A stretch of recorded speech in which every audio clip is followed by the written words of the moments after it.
यह एक बहुत ही प्राचीन कहानी है। एक गांव में एक लड़का रहता था जो कि बहुत ही महत्वाकांक्षी था। उसे अपने जीवन में बहुत बड़े बड़े काम करने थे। इसी कारण गांव के सभी लोग उसे बहुत पसंद भी करते थे और उसकी बहुत तारीफ भी करते थे, क्योंकि वह बहुत ही ज़्यादा मजबूत, मेहनती और बुद्धिमान भी था। उसकी मेहनत और लगन को देखकर सभी गांव वालों को यही लगता था कि यह लड़का जरूर एक दिन कुछ बड़ा करेगा, हमारे गांव के हालात ठीक करेगा, हमारे गांव को आगे लेकर जाएगा। और उस जवान लड़के को भी यह विश्वास था कि वह जो चाहे बन सकता है। इसीलिए वह हमेशा चौड़ा होकर चलता था, पूरे आत्मविश्वास के साथ। उसकी आंखों में हमेशा जोश और आत्मविश्वास दिखाई पड़ता था। और यह आत्मविश्वास ऐसे ही नहीं आया था। इस आत्मविश्वास के पीछे थी उसकी कड़ी मेहनत, क्योंकि वह घंटों घंटों तक तलवारबाजी सीखता रहता था, तलवारबाजी का कड़ा अभ्यास करता रहता था, जिसकी वजह से उसका शरीर बहुत ही मजबूत और शक्तिशाली बन चुका था। ऐसे ही कई बार जब वो तलवारबाजी करके घर वापस आ रहा होता था तो रास्ते में कई सारी लड़कियां उसे देखकर मुस्कुराती थी और बदले में वह भी उन्हें देखकर मुस्कुरा देता था। वह उनमें से एक लड़की को पसंद भी करता था, लेकिन फिर भी वह उन पर ज़्यादा ध्यान नहीं देता था। वह वापस से अपने घर आकर अपनी तलवार की धार को तेज करने में लग जाता और फिर उसे लेकर तलवारबाजी का अभ्यास करता। ऐसे ही वो रात में और भी ऐसे कई सारे काम करता जो उसे एक अच्छा तलवारबाज बनाने में उसकी मदद करते थे। अब यही उसका नियम बन चुका था। ऐसे ही एक अंधेरी रात को वह लालटेन जलाकर अपनी तलवार को तेज कर रहा था। तभी अचानक उसे पीछे से एक धीमी सी आवाज़ सुनाई पड़ने लगी। यह आवाज़ उसका नाम पुकार रही थी। लड़का जैसे ही यह आवाज़ सुनता है वह तुरंत तलवार लेकर खड़ा हो जाता है हमला करने के लिए। लेकिन जैसे ही वह मुड़ता है वह देखता है कि वहाँ पर कोई इंसान नहीं है, बल्कि सफ़ेद और लाल रंग की कोई चीज़ हवा में उड़ रही होती है। यह सफ़ेद और लाल रंग की उड़ने वाली चीज़ एक आत्मा होती है, जिसे आप भूत भी कह सकते हैं। यह आत्मा देखने में बड़ी अजीब थी, क्योंकि ना तो यह स्त्री जैसी लग रही थी और ना ही पुरुष जैसी, ना ही खुश ना ही उदास। बड़े ही अजीब हाव भाव के साथ वह हवा में उड़ रही थी और उड़ते उड़ते ही वह बोलती है, मैं दिखाने वाली आत्मा हूँ। उस लड़के को यह बात समझ नहीं आती, लेकिन वह डरता भी नहीं है और तलवार उठाकर पूछता है, तुम कौन हो और तुम्हें क्या चाहिए?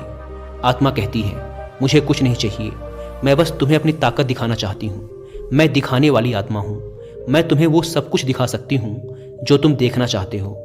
आत्मा की यह बात सुनकर लड़के को थोड़ा आश्चर्य होता है, पर क्योंकि यह इतनी अजीब घटना घट रही थी इसीलिए उसने थोड़ा उत्साहित होकर आत्मा से पूछा, क्या तुम मुझे कुछ भी दिखा सकती हो? तो ठीक है, तुम मुझे इस दुनिया की सबसे महंगी तलवार दिखाओ जो सोने और हीरे जवाहरातों से बनी है। यह सुनते ही वह आत्मा फूंक मारकर एक छोटा सा बादल बनाती है, जिसके अंदर उस लड़के को वह चमकदार तलवार दिखाई देने लगती है जो पूरी तरह से सोने से बनी थी और उस पर हीरे जवाहरात जड़े हुए थे, जिसे हाथ में लेकर एक योद्धा तलवारबाजी का अभ्यास कर रहा था। यह दृश्य थोड़ी देर तक रहता है और फिर गायब हो जाता है। लेकिन यह सब देखकर वह लड़का बहुत खुश हो जाता है और सोचता है, यह तो सच में बहुत ही मज़ेदार और काम की आत्मा है। उसके दिमाग में एक विचार और आता है जो किसी भी नौजवान लड़के के दिमाग में आमतौर पर आता है। वह मुस्कुराते हुए बोलता है, अब तुम एक काम करो, मुझे इस दुनिया की सबसे खूबसूरत लड़की दिखाओ। वह जैसे ही यह बोलता है उसके सामने फिर एक बादल बन जाता है, जिसके अंदर एक बहुत ही खूबसूरत लड़की प्रकट हो जाती है। इतनी खूबसूरत लड़की जितना उसने आज तक अपने सपने में भी नहीं सोचा होता है।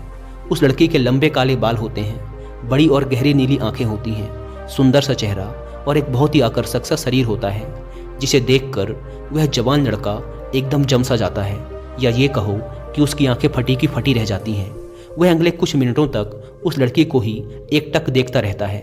फिर अचानक वह तस्वीर और वह बादल उसकी आंखों के सामने से गायब हो जाते हैं, जिससे उस लड़के को बहुत बुरा महसूस होता है। थोड़ी देर बाद वह लड़का अपने होश में वापस आता है और उस आत्मा से कहता है कि तुम एक काम करो, अब मुझे इस दुनिया का सबसे ताकतवर योद्धा दिखाओ। यह सुनते ही वह आत्मा फिर से एक बादल बनाती है, जिस पर एक बहुत ही ताकतवर योद्धा की तस्वीर उभर कर आती है। वह योद्धा देखने में बहुत ही लंबा चौड़ा, शक्तिशाली और खतरनाक लग रहा था, जो कि एक एक करके सभी दूसरे योद्धाओं को मार रहा था। उस योद्धा की ताकत और तलवारबाजी को देखकर वह लड़का बहुत ही प्रभावित होता है और मन ही मन सोचता है कि एक दिन मैं भी इसी के जैसा योद्धा बनूंगा। अब ये सब चीज़ें देखने के बाद वह लड़का उस आत्मा से बोलता है, बस अब बहुत हो गया, मैंने बहुत सारी चीज़ें देख ली हैं, अब तुम यहाँ से जा सकती हो।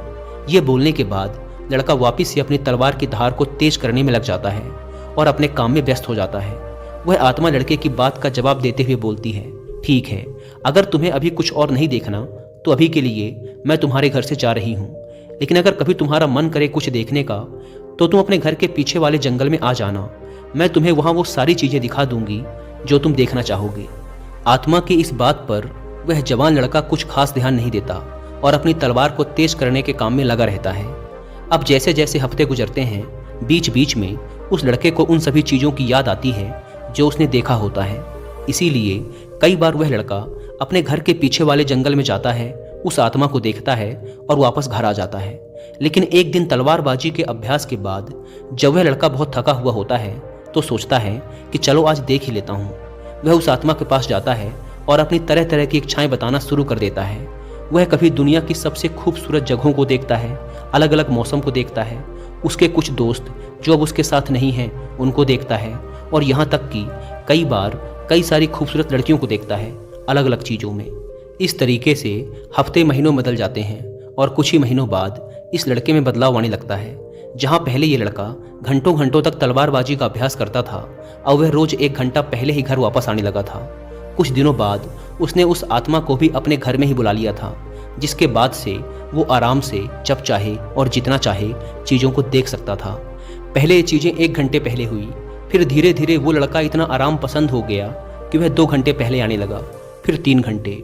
वो कई बार जल्दी घर आकर आत्मा से बोलता, मुझे दिखाओ कि अच्छे योद्धा कैसे लड़ते हैं, और फिर धीरे धीरे यह उसकी आदत बन गई।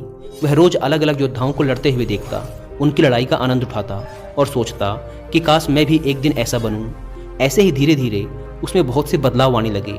अब जब वो तलवारबाजी का अभ्यास करके घर वापस लौटता और लड़कियां उसे देखकर हाथ हिलाती तो अब वो उनकी तरफ देखता तक नहीं था, उन्हें पूरी तरह इग्नोर कर देता, क्योंकि अब उसने इतनी सुंदर सुंदर लड़कियां देख ली थी कि अब वह सोचने लगा था कि काश उसे भी एक दिन कोई ऐसी ही लड़की मिले, और जिस दिन उसे ऐसी लड़की मिल जाएगी वह उससे ही शादी करेगा और उसी के साथ रहेगा।